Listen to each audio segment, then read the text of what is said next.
The Hound of the Baskervilles. Chapter 9. The Light upon the Moor. Baskerville Hall, October the 15th.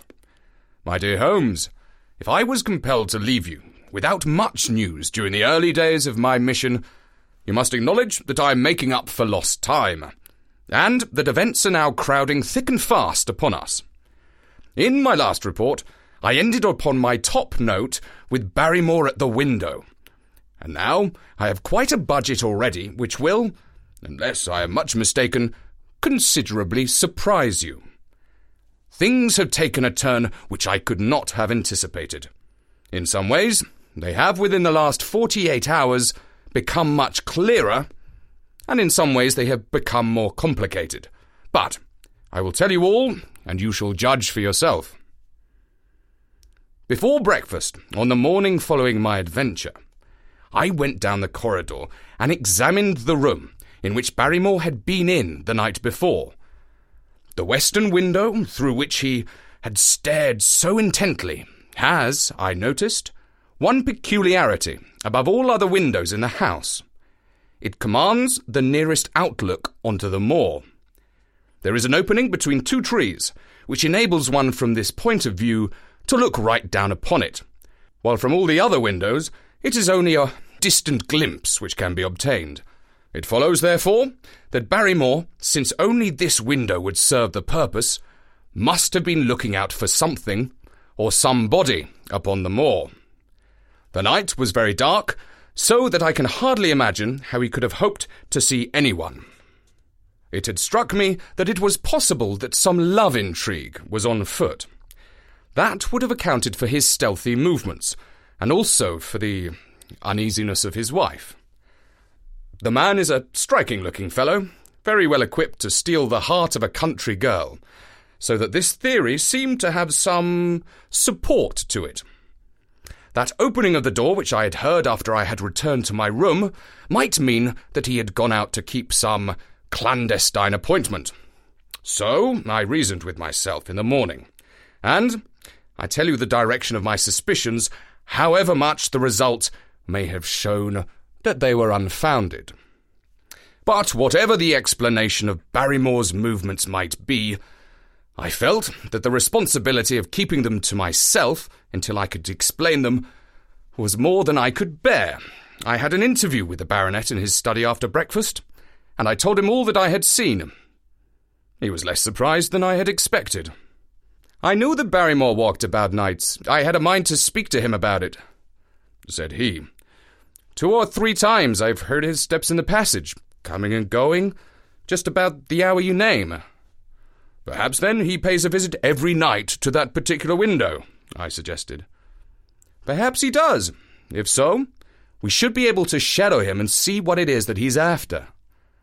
"I wonder what your friend Holmes would do if he were here." "I believe that he would do exactly what you suggest," said I. "He would follow Barrymore and see what he did." "Then we shall do it together." "But surely he would hear us." "The man is rather deaf, and in any case we must take our chance with that. We'll sit up in my room tonight and wait until he passes."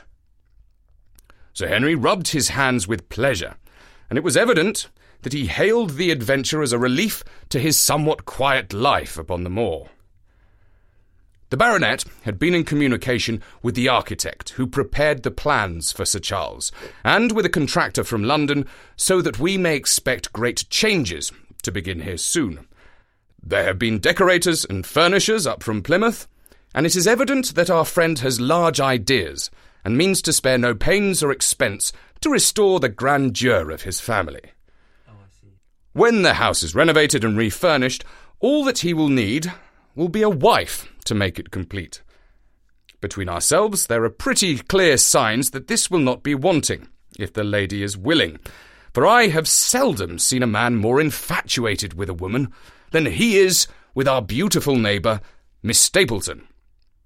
And yet the course of true love does not run quite as smoothly as one would, under the circumstances, expect. Today, for example, its surface was broken by a very unexpected ripple, which has caused our friend considerable perplexity and annoyance. After the conversation, which I have quoted about Barrymore, Sir Henry put on his hat and prepared to go out. As a matter of course, I did the same. "What, are you coming, Watson?" he asked, looking at me in a curious way. "That depends on whether you're going on to the Moor," said I. "Yes, I am." "Well, you know what my instructions are. I'm sorry to intrude, but you heard how earnestly Holmes insisted that I should not leave you, and especially that you should not go alone upon the moor." Sir Henry put his hand upon my shoulder with a pleasant smile. "My dear fellow," said he, "Holmes, with all his wisdom, did not foresee some things which have happened since I've been on the moor. You understand me? I am sure that you are the last man in the world who would wish to be a spoil-sport. I must go out alone." It put me in a most awkward position. I was at a loss what to say or do, and before I had made up my mind, he picked up his cane and was gone. But when I came to think the matter over, my conscience reproached me bitterly for having, on any pretext, allowed him to go out of my sight. I imagined what my feelings would be if I had to return to you and to confess that some misfortune had occurred through my disregard of your instructions. I assure you, my cheeks flushed at the very thought. It might not even be now too late to overtake him, so I set off at once in the direction of Merripit House. I hurried along the road at the top of my speed without seeing anything of Sir Henry, until I came to the point where the moor path branches off. There, fearing that perhaps I had come in the wrong direction after all, I mounted a hill from which I could command a view, the same hill which is cut into the dark quarry. Thence I saw him at once. He was on the moor path about a quarter of a mile off, and a lady was by his side who could only be Miss Stapleton. It was clear that there was already an understanding between them, and that they had met by appointment. They were walking slowly along in deep conversation, and I saw her making quick little movements of her hands, as if she were very earnest in what she was saying, while he listened intently, and once or twice shook his head in strong dissent. I stood among the rocks watching them, very much puzzled as to what I should do next. To follow them and break into their intimate conversation seemed to be an outrage, and yet my clear duty was never for an instant to let them out of my sight. To act the spy upon a friend was a hateful task. Still, I could see no better course than to observe him from the hill, and to clear my conscience by confessing to him afterwards what I had done. It is true that if any sudden danger had threatened him, I was too far away to be of use. And yet I'm sure that you will agree with me that the position was very difficult, and that there was nothing more that I could do. Our friend Sir Henry and the lady had halted on the path, and were standing deeply absorbed in their conversation, when I was suddenly aware that I was not the only witness of their interview. A wisp of green floating in the air caught my eye, and another glance showed me it was carried on a stick by a man who was moving among the broken ground. It was Stapleton with his butterfly net. He was very much closer to the pair than I was, and he appeared to be moving in their direction. At this instant, Sir Henry suddenly drew Miss Stapleton to his side. His arm was round her, but it seemed to me that she was straining away from him, with her face averted. He stooped his head to hers, and she raised one hand as if in protest. Next moment, I saw them spring apart and turn hurriedly around. Stapleton was the cause of the interruption. He was running wildly towards them, his absurd net dangling behind him. He gesticulated and almost danced with excitement in front of the lovers. What the scene meant I could not imagine, but it seemed to me that Stapleton was abusing Sir Henry, who offered explanations, which became more angry as the other refused to accept them. The lady stood by in a haughty silence. Finally, Stapleton turned upon his heel and beckoned in a peremptory way to his sister, who, after an irresolute glance at Sir Henry, walked off by the side of her brother. The naturalist's angry gestures showed that the lady was included in his displeasure. The baronet stood for a minute looking after them, and then he walked slowly back, the way he had come, his head hanging, the very picture of dejection. What all this meant, I could not imagine, but I was deeply ashamed to have witnessed so intimate a scene without my friend's knowledge. I ran down the hill, therefore, and met the baronet at the bottom. His face was flushed with anger, and his brows were wrinkled, like one who is at his wits' end what to do. "Hello, Watson. Where have you dropped from?" said he. "You don't mean to say that you came after me in spite of all?" I explained everything to him, how I had found it impossible to remain behind, how I had followed him, and how I had witnessed all that had occurred. For an instant his eyes blazed at me, but my frankness disarmed his anger, and he broke at last into a rather hueful laugh. "You would have thought the middle of that prairie a fairly safe place for a man to be private," said he. "But by thunder, the whole countryside seems to have been out to see me do my wooing. And a mighty poor wooing at that. Where had you engaged a seat?" "I was on that hill." "Quite in the back row, eh? But her brother was well up the front. Did you see him come out on us?" "Yes, I did." "Did he ever strike you as being crazy, this brother of hers?" "I can't say that he ever did." "I dare say not. I always thought him sane enough until today. But you can take it from me that either he or I ought to be in a straitjacket. What's the matter with me, anyhow? You've lived near me for some weeks, Watson. Tell me straight, now, is there anything that would prevent me from making a good husband to a woman I loved?" "I should say not." "He can't object to my worldly position, so it must be myself that he has this down on. What has he against me? I never heard man or woman in my life that I know of, and yet he would not so much as let me touch the tips of her fingers." "Did he say so?" "That and a deal more. I tell you, Watson, I've only known her these few weeks, but from the first I just felt that she was made for me, and she too. She was happy when she was with me, and that I'll swear. There's a light in a woman's eyes that speaks louder than words.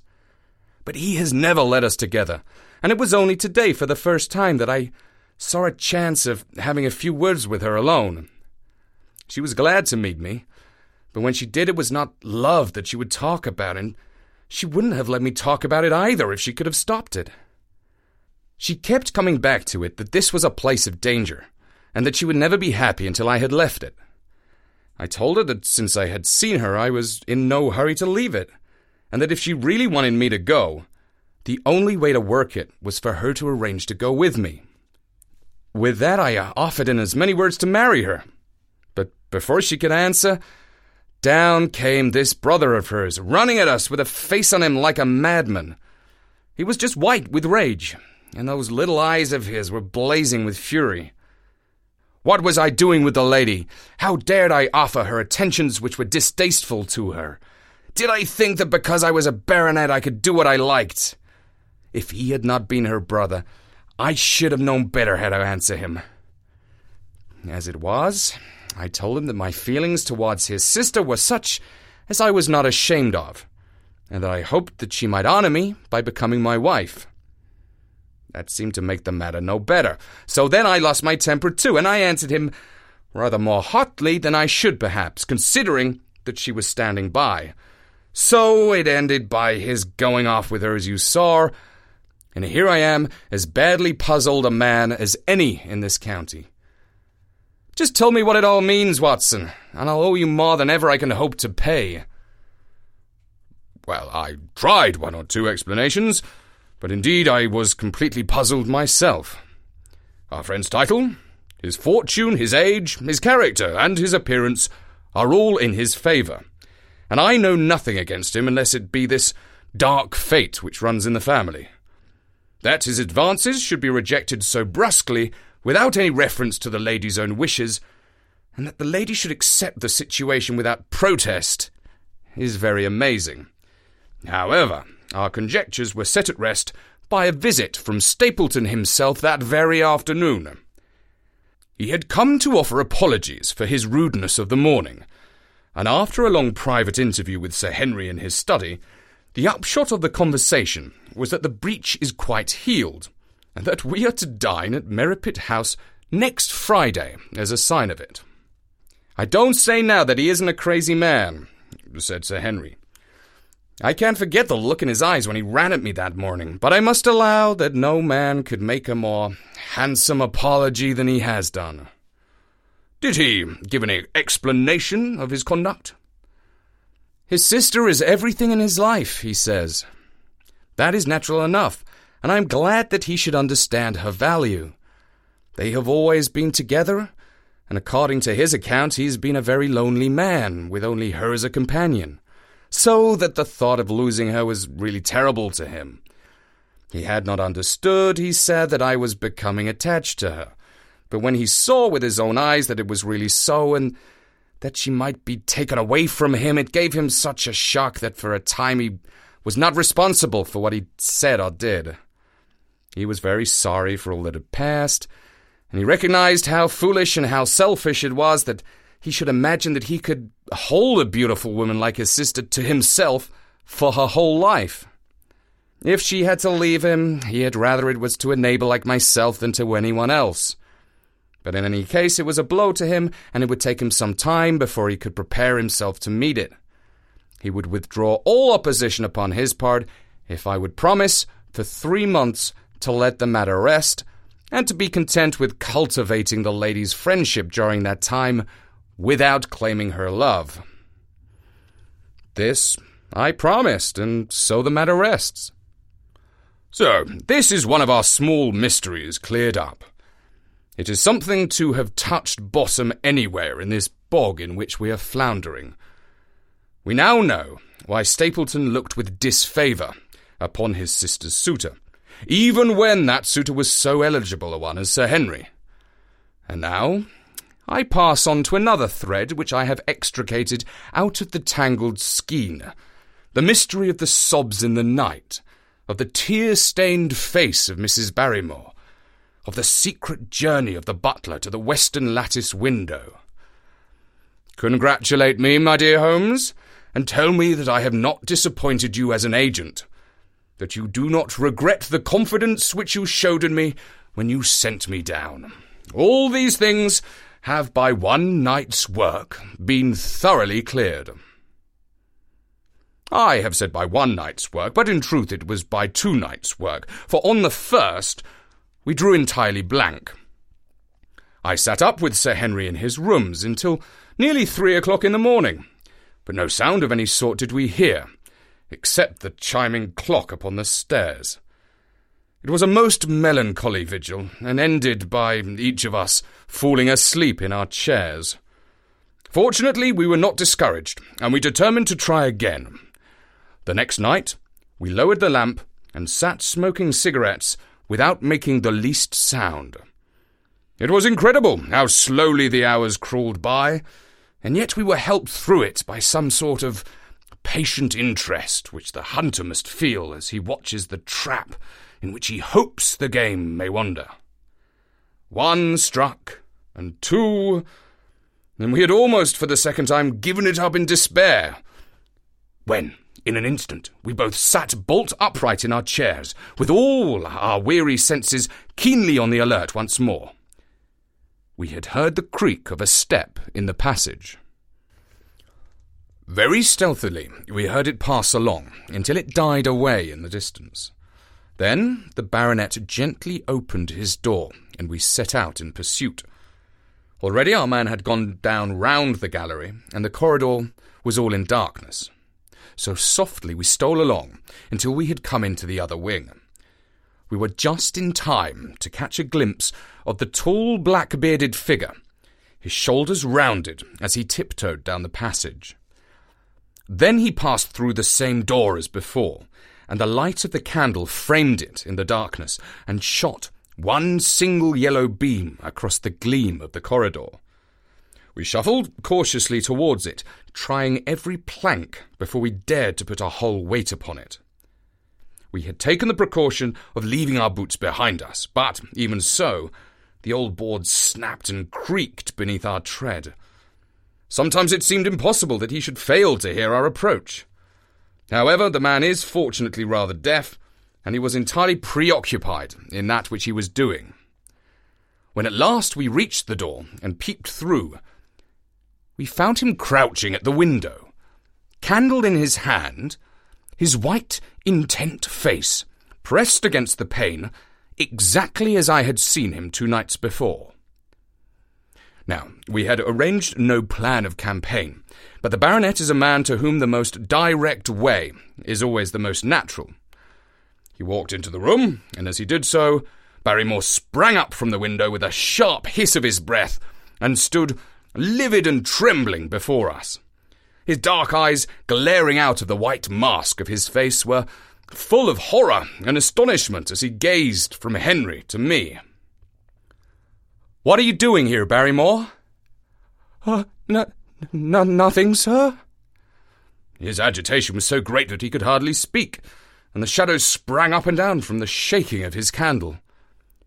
It was the window, sir. I go round at night to see that they are fastened." "On the 2nd floor?" Yes, sir, all the windows." "Look here, Barrymore," said Sir Henry sternly. "We have made up our minds to have the truth out of you, so it will save you trouble to tell it sooner rather than later. Come now, no lies. What were you doing at the window?" The fellow looked at us in a helpless way, and he wrung his hands together, like one who is in the last extremity of doubt and misery. I was doing no harm, sir. I was holding a candle to the window." "And why were you holding a candle to the window?" "Don't ask me, Sir Henry. Don't ask me. I give you my word, sir, that it is not my secret, and that I cannot tell it. If it concerned no one but myself, I would not try to keep it from you." A sudden idea occurred to me, and I took the candle from the trembling hand of the butler. "He must have been holding it as a signal," said I. "Let us see if there is any answer." I held it as he had done, and stared out into the darkness of the night. Vaguely I could discern the black bank of the trees and the lighter expanse of the moor, for the moon was behind the clouds.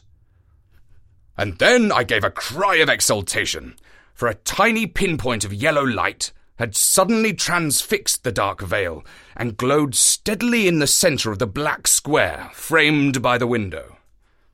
"There it is!" I cried.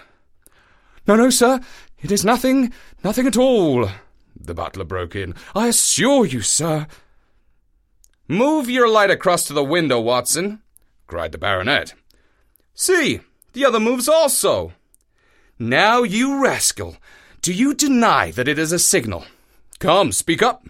Who is your confederate out yonder, and what is this conspiracy that is going on?" The man's face became openly defiant. "It is my business and not yours. I will not tell." "Then you leave my employment right away." "Very good, sir, if I must." "And you go in disgrace. By thunder, you may well be ashamed of yourself. Your family has lived with mine for over 100 years under this roof, and here I find you deep in some dark plot against me." No, sir, not against you." It was a woman's voice, and Mrs. Barrymore, paler and more horror-struck than her husband, was standing at the door. Her bulky figure in a shawl and skirt might have been comic were it not for the intensity of feeling upon her face. "We have to go, Eliza. This is the end of it. You can pack our things," said the butler. "Oh, John, have I brought you to this? It is my doing, Sir Henry, all mine. He has done nothing except for my sake, and because I asked him." "Speak out, then. What does it mean?" "My unhappy brother is starving on the moor. We cannot let him perish at our very gates. The light is a signal to him that food is ready for him, and his light out yonder is shown the spot to which we bring it." "Then your brother is—" "The escaped convict, sir. Selden, the criminal." "That's the truth, sir," said Barrymore. I said that it was not my secret, and that I could not tell it to you. But now you have heard it, and you will see that if there was a plot, it was not against you." This, then, was the explanation of the stealthy expeditions at night, and the light at the window. Sir Henry and I both stared at the woman in amazement. Was it possible that this stolidly respectable person was of the same blood as one of the most notorious criminals in the country? "Yes, sir. My name was Selden, and he is my younger brother. We humoured him too much when he was a lad, and gave him his own way in everything, until he came to think that the world was made for his pleasure, and that he could do what he liked. Then, as he grew older, he met wicked companions, and the devil entered into him until he broke my mother's heart and dragged our name in the dirt. From crime to crime he sank lower and lower, until only the mercy of God which has snatched him from the scaffold. But to me, sir, he was always the curly-headed boy that I had nursed and played with, as an elder sister would. That was why he broke prison, sir. He knew that I nursed and played with He knew that I was here, and that we could not refuse to help him. When he dragged himself here one night, weary and starving, with the warden's heart at his heels, what could we do? We took him in, and fed him and cared for him. Then you returned, sir, and my brother thought he would be safer on the moor than anywhere else until the hue and cry was over. So we lay in hiding there. But every second night we made sure if he was still there by putting a light in the window, and if there was an answer, my husband took out some bread and meat to him. Every day we hoped that he was gone, but as long as he was there we could not desert him. That is the whole truth, as I am an honest Christian woman, and you will see that if there is blame in this matter, it does not lie with my husband, but with me, for whose sake he has done all that he has." The woman's words came with an intense earnestness, which carried conviction with them. "Is this true, Barrymore?" "Yes, Sir Henry, every word of it." "Well, I cannot blame you for standing by your own wife. Look, forget what I said. Go to your rooms, you two, and we shall talk further about this matter in the morning." When they were gone, we looked out of the window again. Sir Henry had flung it open, and the cold night wind beat in upon our faces. Far away in the black distance there still glowed that one tiny point of yellow light. "I wonder how he dares," said Sir Henry.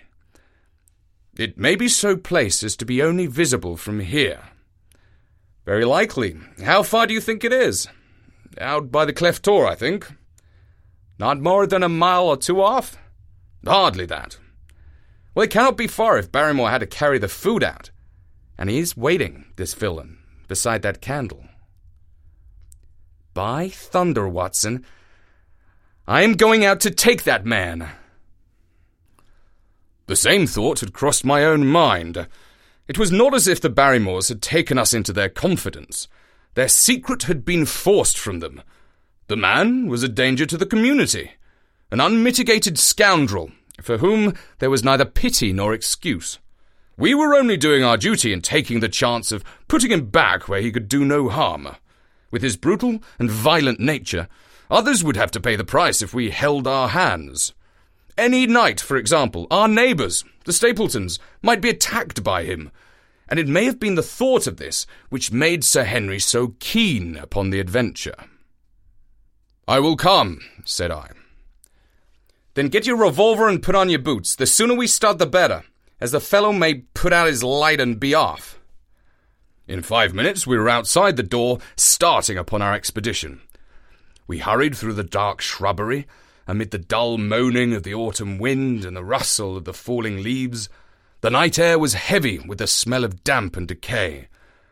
Now and again the moon peeped out for an instant, but clouds were driving over the face of the sky, and just as we came out onto the moor, a thin rain began to fall. The light still burned steadily in front. "Are you armed?" I asked. "I have a hunting crop." "We must close in on him rapidly, for he is said to be a desperate fellow.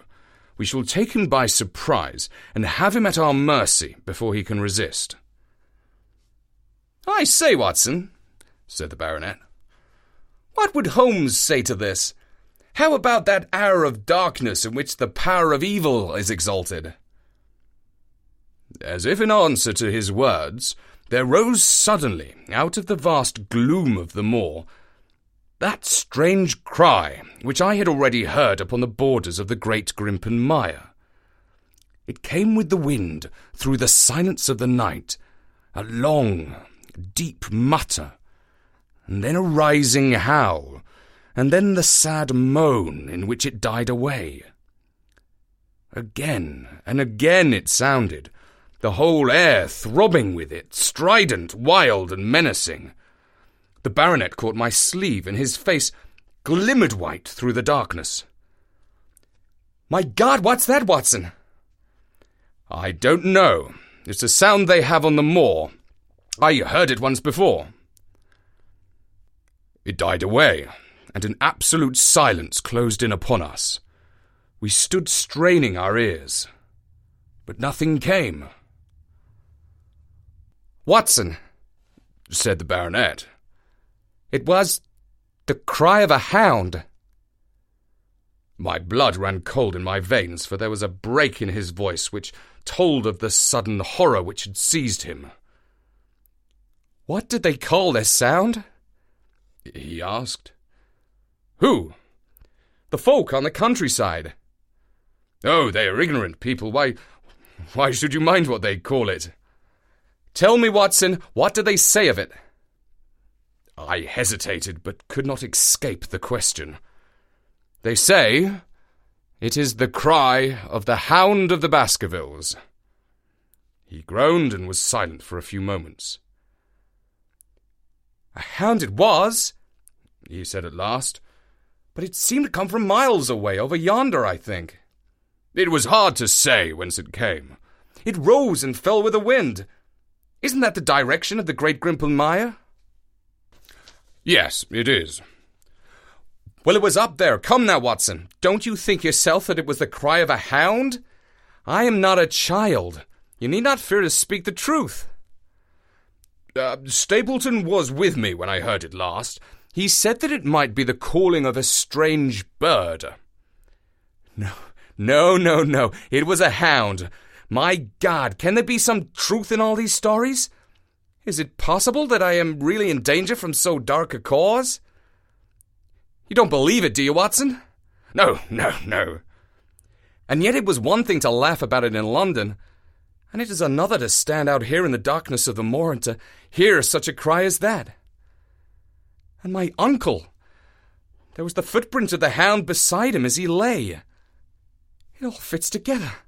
I don't think that I'm a coward, Watson, but that sound seemed to freeze my very blood. Feel my hand." It was as cold as a block of marble. "You'll be all right tomorrow." "I don't think I'll get that cry out of my head. What do you advise that we do now?" "Shall we turn back?" "No, by thunder! We have come out to get our man, and we will do it. We are after the convict, and the hellhound, as likely as not, is after us. Come on! We'll see it through if all the fiends of the pit will loose upon the moor." We stumbled slowly along in the darkness, with the black loom of the craggy hills around us and the yellow speck of light burning steadily in front. There is something so deceptive as the distance of a light upon a pitch-dark night, and sometimes the glimmer seemed to be far away upon the horizon, and sometimes it might have been within a few yards of us. But at last we could see whence it came, and then we knew that we were indeed very close. A guttering candle was stuck in a crevice of the rocks, which flanked it on each side so as to keep the wind from it, and also to prevent it from being visible, save in the direction of Baskerville Hall. A boulder of granite concealed our approach, and crouching behind it, we gazed over it at the signal light. It was strange to see this single candle burning there in the middle of the moor, with no sign of life near it. Just the one straight yellow flame, and the gleam of the rock on each side of it. "What shall we do now?" whispered Sir Henry. "Wait here. He must be near his light. Let us see if we can get a glimpse of him." The words were hardly out of my mouth when we both saw him. Over the rocks, in the crevice of which the candle burned, there was thrust out an evil yellow face, a terrible animal face, all seamed and scored with vile passions, foul with mire, with a bristling beard, and hung with matted hair. It might well have belonged to one of those old savages who dwelt in the burrows on the hillsides. The light beneath him was reflected in his small, cunning eyes, which peered fiercely to right and left through the darkness like a crafty and savage animal who has heard the steps of his hunters. Something had evidently aroused his suspicions. It may have been that Barrymore had some private signal which we had neglected to give, or the fellow may have had some other reason for thinking that all was not well. But I could read his fears upon his wicked face. Any instant he might dash out the light and vanish in the darkness. I sprang forward, therefore, and Sir Henry did the same. At the same moment, the convict screamed out a curse at us and hurled a rock which splintered up against the boulder which had sheltered us. I caught one glimpse of his short, squat, strongly built figure as he sprang to his feet and turned to run. At the same moment, by a lucky chance, the moon broke through the clouds. We rushed over the brow of the hill, and there was our man, running with great speed down the other side, springing over the stones in his way, with the activity of a mountain goat. A lucky long shot of my revolver might have crippled him, but I had brought it only to defend myself, if attacked, and not to shoot an unarmed man who was running away. We were both swift runners and in fairly good training, but we soon found that we had no chance of overtaking him. We saw him for a long time in the moonlight until he was only a small speck moving swiftly among the boulders upon the side of a distant hill. We ran and ran until we were completely blown, but the space between us grew ever wider. Finally we stopped and sat panting on two rocks, while we watched him disappearing into the distance. And it was at this moment that there occurred a most strange and unexpected thing. We had risen from our rocks and were turning to go home, having abandoned the hopeless cause. The moon was low upon the right, and the jagged pinnacle of a granite tor stood up against the lower curve of its silver disk. There, outlined as black as an ebony statue on that shining background, I saw a figure of a man upon the tor. Do not think that it was a delusion, Holmes. I assure you that I have never in my life seen anything more clearly. As far as I could judge, the figure was that of a tall, thin man. He stood with his legs a little separated, his arms folded, his head bowed, as if he were brooding over that enormous wilderness of peat and granite which lay before him. He might have been the very spirit of that terrible place. It was not the convict. This man was far from the place where the latter had disappeared. Besides, he was a much taller man. With a cry of surprise, I pointed him out to the baronet, but in the instant during which I had turned to grasp his arm, the man was gone. There was the sharp pinnacle of granite still cutting the lower edge of the moon, but its peak bore no trace of that silent and motionless figure. I wished to go in that direction and to search the tor, but it was some distance away. The baronet's nerves were still quivering from that cry, which recalled the dark story of his family, and he was not in a mood for fresh adventures. He had not seen this lonely man upon the tor, and could not feel the thrill which his strange presence and his commanding attitude had given to me. "A warder, no doubt," said he. "The Moor has been thick with them since this fellow escaped." Well, perhaps his explanation might be the right one, but I should like to have some further proof of it. Today we mean to communicate to the Princetown people where they should look for their missing man. But it is hard lines that we have not actually had the triumph of bringing him back as our own prisoner. Such are the adventures of last night. And you must acknowledge, my dear Holmes, that I have done you very well in the matter of a report. Much of what I tell you is no doubt quite irrelevant, but still I feel that it is best that I should let you have all the facts, and leave you to select those which will be of most service to you in helping you to your conclusions. We are certainly making some progress. So far as the Barrymores go, we have found the motive of their actions, and that has cleared up the situation very much. But the Moor, with its mysteries and its strange inhabitants, remains as inscrutable as ever. Perhaps in my next I may be able to throw some light upon this also. Best of all would be if you could come down to us.